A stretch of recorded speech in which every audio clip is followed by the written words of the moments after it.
It's 2 a.m., your phone buzzes, you're broke. Bills are stacking up. Can you make it through another month? Your chest tightens, you can almost feel the weight pressing down. Your thoughts spin like the cracks on the ceiling. If this feels familiar, you're not alone. Silence breaks. Your phone buzzes again, a tiny vibration that makes your stomach drop. You already know what it is. Insufficient funds, low balance. The alert everyone dreads. Your heart races, your mouth goes dry, that sinking feeling, it says you're not okay. Your car made a clicking sound today, suddenly it's a $2,000 engine problem.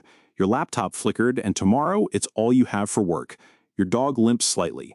Emergency vet could cost more than rent. Living on the edge isn't living, it's surviving.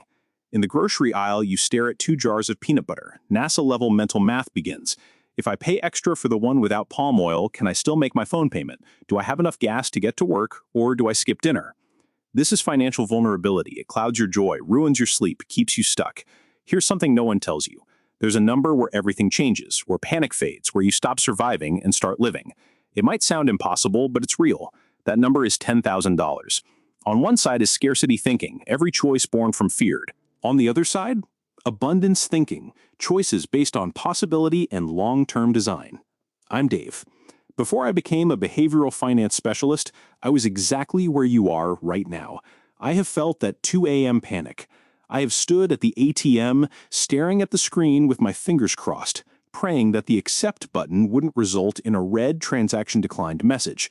I have lived on both sides of this threshold, and I am here to tell you that the difference isn't just in your bank account, it's in your DNA. Welcome to Mind Over Money. Here, we don't just talk about the how-to of wealth, we explore the why of the human mind. We look at the psychology that keeps us trapped and the mindset shifts that set us free. If this feels uncomfortably familiar, you're exactly who this channel is for. I make videos for people who are done surviving and ready to build stability. So if that's you, subscribe. We're building something different here. Quick disclaimer, this content is for educational purposes only. I'm sharing behavioral insights based on my research, not specific financial or legal advice. Investing involves risk, and your decisions remain your own responsibility. Let's talk about something the finance gurus rarely mention, the invisible tax. This is the hidden cost of being broke. Most people think being broke just means you can't buy luxury items. That's wrong. Being broke is actually more expensive than being wealthy. Imagine your colleague tells you about a new certification course in your field. It costs $1,200, but it's essentially a golden ticket. It's almost guaranteed to increase your income by 30% within a year. It's a no-brainer investment. But when you have $400 in your savings, that $1,200 might as well be $10 million. You nod politely, you make an excuse about being too busy, and you watch as your colleague advances, gets the raise, and builds their future while you stay anchored in exactly the same place. You didn't lose out because you weren't smart enough. You didn't lose out because you didn't work hard enough. You lost out because you couldn't afford the entry fee for a better version of your life. That is the opportunity tax, and it is the most expensive bill you will ever pay. But there is a psychological shift that happens when you cross the $10,000 threshold. A shift that isn't just about feeling better. It is backed by hard science, and it's something I call the financial buffer theory. To understand why 10,000 is the magic number, we have to look at how the human brain evolved to handle threats. For the vast majority of people living in modern society, $10,000 represents a real chunk of breathing room. It covers roughly 3 to 6 months of essential keep the lights on expenses: your rent, your groceries, your utilities, and your transportation. It is not an arbitrary figure. It is the exact amount of oxygen your brain needs to realize that it isn't drowning. Remember Maslow's hierarchy of needs? The pyramid from psychology class. This is a classic psychological framework that explains human motivation. At the very base of the pyramid are your physiological and safety needs. If you don't know where your next meal is coming from, or if you're terrified that an eviction notice is coming in the mail, your brain physically cannot operate at higher levels. It cannot be creative, it cannot be empathetic, it cannot plan for the year 2030. This isn't motivation speak, it's pure neuroscience. When you're in financial survival mode, your brain's command center, your thinking brain, the prefrontal cortex, gets hijacked. That's the part responsible for logic, long-term planning, and smart decisions. And in its place, your panic center, the amygdala, takes over. The amygdala is ancient, it's primitive, it's built for one thing: fight or flight. And when that part of your brain is running the show, you're not planning your future, you're just trying to survive. This is why, when you're broke, you make decisions that seem dumb to people with money. You buy the cheapest, most processed food because it provides a quick hit of dopamine to a stressed brain. You ignore the check engine light because acknowledging it feels like acknowledging a death sentence. You are stuck in a loop of short-term survival. But at $10,000, the amygdala finally stands down. The prefrontal cortex comes back online, and for the first time in years, you can actually think. And something subtle shifts. You stop hoarding money out of fear, and you stop burning it out of stress. You start using it intentionally. The $10,000 buffer also extends what scientists call your time horizon. Without it, your financial planning window might only be 7 days, the time between now and your next shift. With it, you begin thinking in terms of months and years. Your time horizon, basically how far ahead you can think, is why people with buffers make dramatically better financial decisions. They aren't smarter, they just have a better view of the road ahead. Consider two people facing the same opportunity, a $1,000 course that will teach them a high-income skill. The person with $400 in savings sees that $1,000 as a catastrophic loss, an unacceptable risk. The person with $10,000 sees that same $1,000 as a strategic seed that will grow into a 900% return. Same opportunity, completely different perception. This isn't just about saving money. It's about a fundamental identity shift. You are moving from being a consumer of your own life to being the investor in your own life. The safety net doesn't make you reckless. It gives you the permission to stop surviving and start designing. And this is where most people get it wrong. Let me show you what this looks like in the real world. There's a woman named Alex for 3 long years. Alex endured a workplace that was, quite frankly, toxic. Her boss was a micromanager who used shame as a motivational tool. The culture was one of constant blame. Alex was miserable. She was coming home exhausted, irritable, and she dreaded her alarm every morning. Why did she stay? It was the fear of the gap. She lived paycheck to paycheck. The thought of being without an income for even 3 weeks was more terrifying than the toxic boss. So she stayed. She stayed until she finally managed to scrape together her $10,000 buffer. The day her account hit that 5-figure mark, something changed in her posture. A few weeks later, it was time for her annual performance review. Usually, Alex would sit in that chair, heart hammering, nodding meekly as her boss criticized her work to justify another year without a raise. But this time was different. When her boss started the usual routine, Alex didn't flinch. She leaned in, opened her folder of accomplishments, and said, "I appreciate your perspective, but based on the market data for my role and the 15% increase in revenue I've generated, I'm looking for a 22% increase in base pay. I'd like to discuss how we can bridge that gap today." The boss was stunned. He tried the usual, "the budget is tight" excuse. In the past, Alex would have folded. This time, she simply said, "I understand. If the company isn't in a position to value my contributions at the market rate, I think it's best we start discussing a transition plan for me to move on." The confidence in her voice wasn't an act. It was the $10,000 talking. She knew that if she walked out that door, she had 6 months of peace and quiet to find her next move. She wasn't desperate, and in the world of career and business, the person who is the least desperate always has the most power. Broke is loud. Security is quiet. 2 weeks later, Alex didn't just get the raise, she got an apology. That $10,000 didn't just sit in a bank account, it sat at that table and it fought for her. If you want more conversations like this, conversations that actually change your position in life, hit subscribe. This channel is about building leverage, not hype.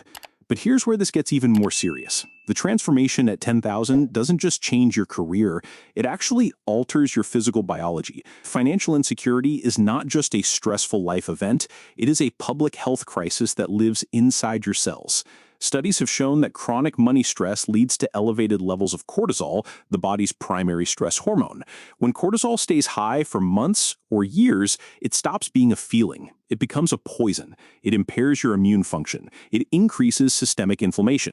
And it contributes to long-term issues like heart disease and hypertension. But research into the psychology of the buffer reveals something stunning. In a survey of individuals who reached their first $10,000 safety net, 61% reported a significant reduction in sleep issues. Think about that for a second. $10,000 is a more effective sleep aid than almost any pharmaceutical on the market. When you have that buffer, you stop being constantly on edge. You stop listening for the sound of the world breaking. Think about the last time you had a minor health concern, maybe a nagging pain in your tooth or a persistent cough. If you're living paycheck to paycheck, your first thought isn't, I should see a doctor. Your first thought is, how much is the copay? What if they find something expensive? You wait. You delay. You hope it goes away.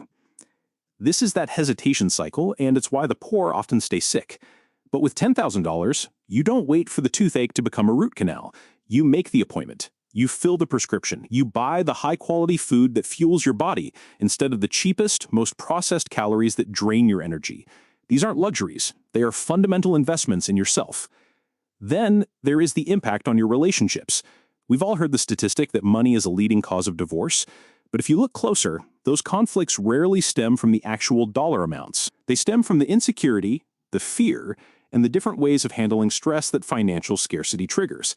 In a house with no buffer, every spending decision is a potential landmine. Listen to how the conversation sounds before the $10,000 buffer. Why did you order takeout again? We talked about this. We can't afford to visit your parents if you keep wasting money on things we don't need. I was tired from working a double shift. Why are you always attacking me about every nickel and dime? It's a language of limitation, blame, and resentment. Now, listen to that same couple after they've reached the threshold. Hey, I noticed our food spending is up this month. Let's sit down and review our priorities together. I really want to make sure we have enough set aside for that trip to see your parents in the fall. You're right, I've been leaning on takeout because of work stress. Let's look at the budget and see where we want to shift things. Notice the difference? The $10,000 acts as a shock absorber. It removes the panic from the conversation. The couple is no longer fighting each other. They are looking at the numbers together as a team. They are making choices based on values rather than reacting out of fear. Perhaps counterintuitively, having $10,000 saved often makes people more thoughtful about their spending, not less. When you are constantly in scarcity, each purchase is a momentary escape, a hit of dopamine to distract you from the stress. But with security, money transforms into something more valuable, opportunity. And here's the hidden advantage no one talks about. One of the greatest ironies of the modern world is that being broke is incredibly expensive. When you have no money, you have to buy the $20 boots that fall apart in 3 months because you can't afford the $100 boots that would last 5 years. You end up spending $400 on boots over those 5 years, while the wealthy person spent $100. You pay the poor man's tax. But with that buffer, you gain the power of buying smart. You can wait for the optimal moment to buy. You can buy the winter coat in July when it's 70% off. You can buy non-perishables in bulk when they go on sale. You can perform the $100 preventative maintenance on your car today, so you don't have to pay for the $3,000 engine failure 6 months from now.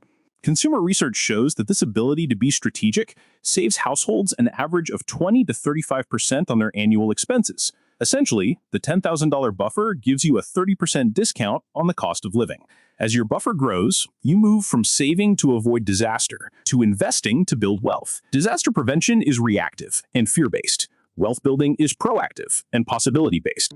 This transition is what ultimately bridges the gap between financial security and financial independence. This leads to what I call the option value of money, meaning there are opportunities that become visible only when you have the resources to pursue them. Maybe it's a small business for sale, a last-minute professional conference, or a friend launching a promising venture. People without buffers don't even see these things. Their brains filter them out as impossible. But with $10,000, you start to see a landscape of possibilities that others miss entirely. You aren't just surviving the present, you are finally able to audition for the future. Poverty isn't just a money problem, it's a nervous system problem. Something profound happens to your reflection in the mirror once you've saved your first $10,000. It's deeper than the numbers, deeper than the relief. It is an identity revolution. Think back to who you were before you started this journey. You were likely someone who viewed money as a fleeting guest, something that arrived on Friday and was gone by Monday. You identified as a survivor. But as that account balance hits those 5 glorious digits, your brain undergoes a remarkable rewiring. Psychology tells us that human identity is formed by evidence. If you have spent your adult life with less than $500 in the bank, your brain has evidence that you are not a builder. But that first $10,000, that is undeniable proof of a new truth. You start to say, I am the kind of person who can save. I am capable of building a fortress. Once you prove you can save $10,000, your brain assumes you can save $100,000. The ceiling of what you think is possible literally moves higher. And this is why the first 10,000 is the hardest, because you are fighting a lifetime of scarcity programming. You are pushing a heavy boulder uphill. But once you cross that line, the boulder starts to roll with you. So, how do you get there if you're starting at zero today? The path most people miss is the 1% shift. Don't try to save 20% overnight. It's too painful and you'll quit. Instead, increase your savings rate by just 1% each month. This gentle progression is almost invisible to your lifestyle, but it is incredibly powerful over time. This week, I want you to pull 3 levers of momentum. 1. The automation lever. Set up a transfer for the day after payday, even if it's just $50. Pay your future self first. 2. The audit lever. Find one subscription you don't use and kill it. Move that exact amount into your threshold account.